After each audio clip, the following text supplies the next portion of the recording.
ใส่ตระกูลกูกาซิเตตระกูลขาดบ่ต้องว่าเรื่องหน้าตาเพราะว่าหน้ามึงมันอุบาทถ้ามึงเงียบบ่มีอย่างเห็นมึงจะไปเก็บกับฟุตบาท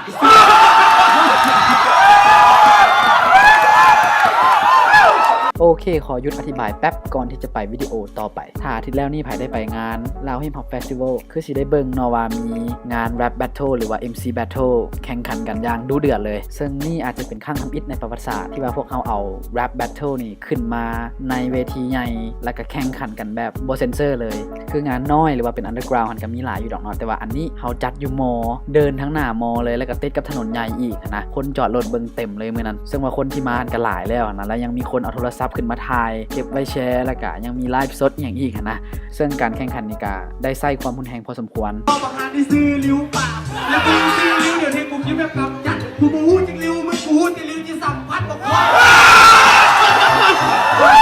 บัดนี้เจ้าต้องเข้าใจก่อนว่าการเริ่มต้นจุดเริ่มต้นตะกี้ของฮิปฮอปหรือว่าแรปแบทเทิลนะมันมาได้จังไดแท้จริงแล้วที่เพิ่นสร้างขึ้นมาหันแม่นอยากยุติความรุนแรงยุดการแบ่งแยกกันคือตอนนั้นสมัยตะกี้อยู่อเมริกาเจ้าจะแบ่งแยกแก๊งนั่นแก๊งนี่บ้านนั่นบ้านนี่กันแล้วถ้าเกิดว่าเจ้าไปเหยียบบ้านเขาหรือว่าเขามาเหยียบบ้านเจ้ามันจะมีการตีกันฆ่ากันฟันแทงกันแน่นอนนะแล้ววันนี้มื้อนึงก็มีคนขึ้นมาว่าโอเคไปคันอยากเจอกันแท้ๆกันมาสู้กันโลดแต่เฮามาสู้กันในแนวทางและกับวิธีที่สันติดีกว่าจึงเกิดมามีการแข่งเต้นกันแข่งงานศิลปะกันแข่งดีเจแล้วก็ยังมีแรปแบทเทิลเกิดขึ้นนี่แหละเนาะคือเฮามาแข่งกันสู้กันอยู่แต่สู้กันด้วยผลงานด้วยฝีมือด้วยฝีปากบ่แม่นสู้กันด้วยการฆ่าลันฟันแทงให้อีกฝ่ายนึงเจ็บหรือว่าให้อีกฝ่ายนึงตายอย่างสินะบ่มีการแตะต้องสัมผัสโตกันอันนี้มันประวัติคร่าวๆแบบไวๆด่วนๆเด้อเรื่องว่ากูขี้เกียจแบบว่ากูรังเกียจย้ายมาให้กูโยนหน้ามึงงั้นที่ถึงกูเกียจ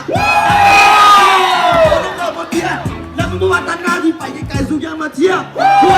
และอีกอย่างหนึ่งที่สำคัญอยากให้ทุกคนเข้าใจว่าแรปแบทเทิลบ่แม่นกันที่เจ้าจะใส่คำเว้าหยาบๆใส่คำเว้าหุนแหงด่าพ่อด่าแม่คนอื่นแล้วเจ้าสิชนะนะมันตัดสินกันอยู่ที่แนวคิดความคล่องจองความต่อเนื่องของการใส่ภาษาสำหรับข้อยสกิลตัวนี้มันก็สิคล้ายๆกับทักษะของนักกวีเลยแหละเนาะโอเคจากนี้ไปหวังว่าคนจะบ่เข้าใจในแรปแบทเทิลหรือว่าฮิปฮอปไปในทางที่ผิดเบิ่งคือกับเจ้าแข่งกันอยู่แบบเอาจริงเอาจังขนาดถึงเวทีแต่พวกเจ้าก็เห็นเป็นบ่ว่าบาดจบงานแล้วบาดแบทเทิลแข่งกันแล้วเขาเจ้าก็จับมือเป็นหมู่กันร่วมพัฒนาฝีมือตัวเองแล้วก็มาเจอกันอีกปีหน้าเด็กน้อยวัยรุ่นเยาวชนทุกคนที่เข้าร่วมในงานของพวกเขาเจ้าค่อนข้างจะตั้งใจแล้วก็โฟกัสในสิ่งที่เขาเจ้าเฮ็ดนะกลัวจะได้แบบฝีมือที่ว่ามาเห็นโชว์อยู่ถึงเวทีเบิ่งคือง่ายๆเนาะแต่ว่าข่อยฮู้เลยว่าทุกคนซ่อมเป็นเดือนเป็นปีเป็นหลายปีกว่าสิได้แบบสั้นมานะเมื่อเป็นแบบนี้แล้วเขาเจ้าจะบ่มีเวลาไปคิดในเรื่องที่บ่ดีในเรื่องมั่วสุมยาเสพติดอย่างต่างๆนะพวกเขาบ่มีเวลาให้กับพวกนั้นดอก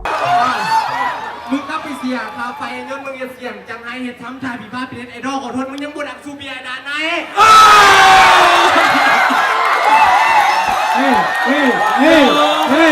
สิ่งที่เราคิดอย่างเดียวแม่นอยากเรียนรู้เพิ่มเติมแล้วก็พัฒนาตัวเองให้ดีขึ้นกว่าเก่าหวังว่าผู้ใหญ่และก็หลายๆคนที่ฟังอยู่จะเข้าใจเห็นในด้านที่ดีของพวกเขาไว้ใจและก็สนับสนุนพวกเขาเติมอีกเด้อ thank you หลายๆพระเอกโคตรเลยคลิปนี้กู